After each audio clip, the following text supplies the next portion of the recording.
that the city of Fall River is going to try and, get the city going again and redevelop downtown, and that it was gonna work with the city. So there's, a lot into it, not just, okay, yeah, we say that it's a go. Looking at the site and the surrounding site and beginning to come up with a concept of which buildings we want to use, how we want to make an addition to this building, where we would want to place parking, and how that parking would relate to the main street, how, basically a whole plan of how we're going to develop basically the block and the block behind it.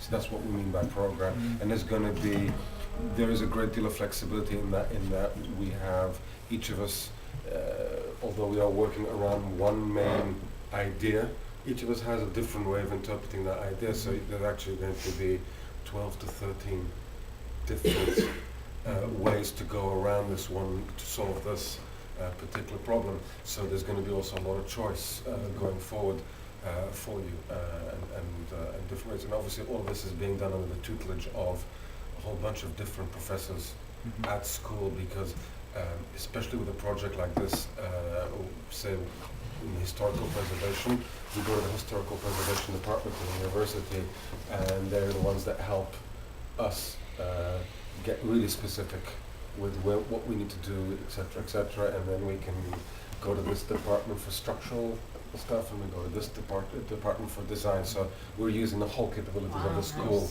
We're at the Capitol Theater Performing Arts Center in Fall River, Mass. On South Main Street, and we are here with the sheriff, the mayor, and several people from Fall River in the community to try and help out to restore the Capitol Theater. We have Professor Flanagan coming from the University of Colorado and his students, and they're actually doing a semester on the entire Capitol Theater. So we're very excited about that, and they're going to be giving us some plans. I believe today at 1:30 we're going to have a presentation, and they're going to go over different options that we have available in the city and what we can do to restore the Capitol Theater and bring it back to the grand theater that it was in its day back in the 20s. We're standing inside of the Capitol Theater, which is located in downtown Fall River on South Main Street. And what we have here is the shell of something that was once great here in our city. So what I'm trying to do as the mayor is bringing in students from UMass Dartmouth, also engineering students from the University of Colorado, so they can start performing a number of studies to see if this building is able to be brought back to the gem that it once was. It's a great opportunity we have in Fall River to take a project that has been dormant for so many years and to breathe some life into it. I'm fully committed to this project, working with the educational aspect of it, such as UMass Dartmouth and the University of Colorado, but also working with the Sheriff's Department. We've got a commitment from the Sheriff to help write grants and to also to send the inmates in here to do with the cleaning and restoration. I'd like to ask the Sheriff to have a few words about that. Well, sure. They can come in and they can do cleanup in here. They can help. Do painting. They can remove destroyed pieces of charred wood or whatever it is that they need. Finishing floors. They do all of those kinds of things. So we're happy to do whatever we can to help the mayor get this project off the ground and lower the costs so that. He can continue to move this project forward for the city.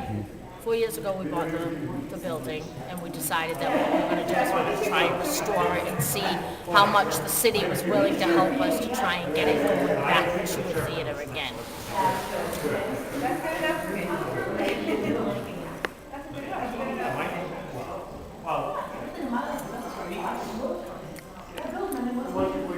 What do you think the prospects are?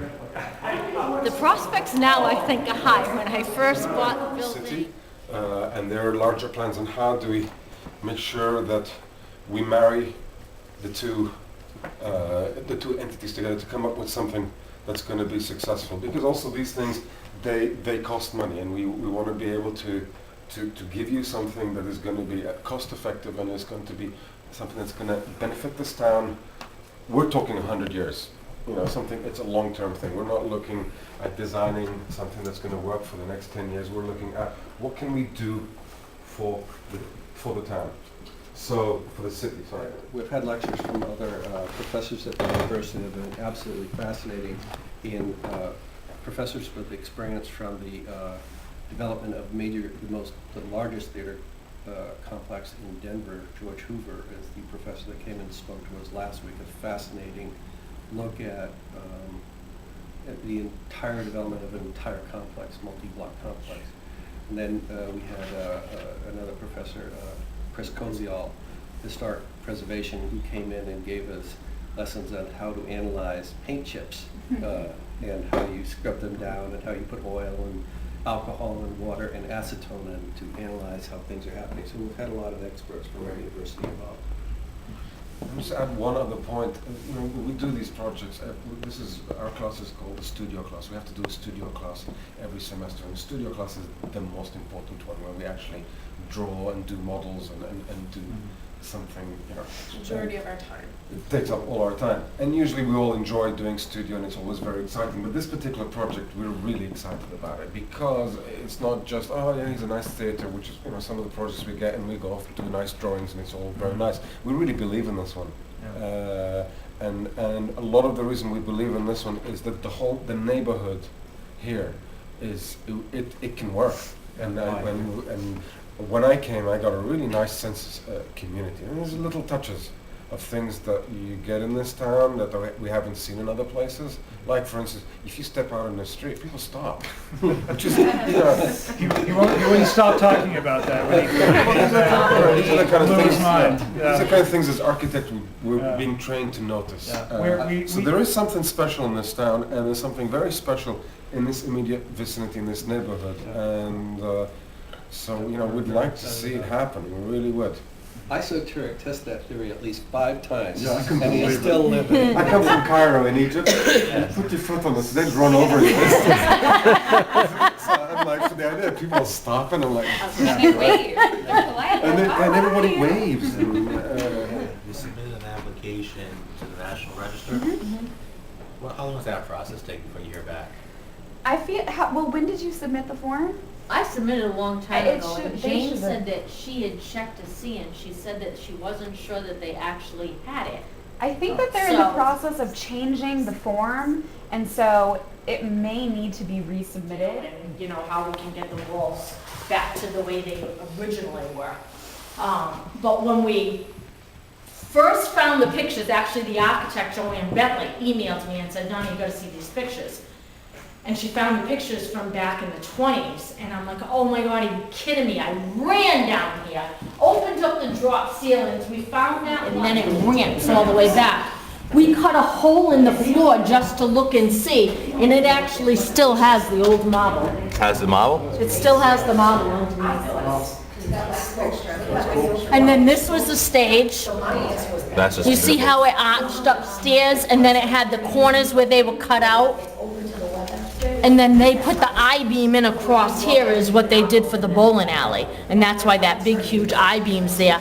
And the architect said that there is no problem with being, secure, cutting that right out and then building the brick back. And then this is the first floor. So this is where we were standing, correct? This is the second, yep, absolutely. In the first floor, this is what it looked like back then, and it had a little over 1,000 square feet. Now, on the other side, there's a round room, and it looked like it used to be the men's lounge, like chairs with a smoking area. I mean, gorgeous, just beautiful. The round Can't have those room. anymore. You What's that? can't have those anymore. You can't have smoking You can't areas have smoking, and anymore. you can't have just be a men's smoking room. Well, it could be a sitting lounge for Sitting down room for drink, everybody, yeah, right? yeah. Yeah, so we figured we were gonna actually try and bring that back to a lounge, that area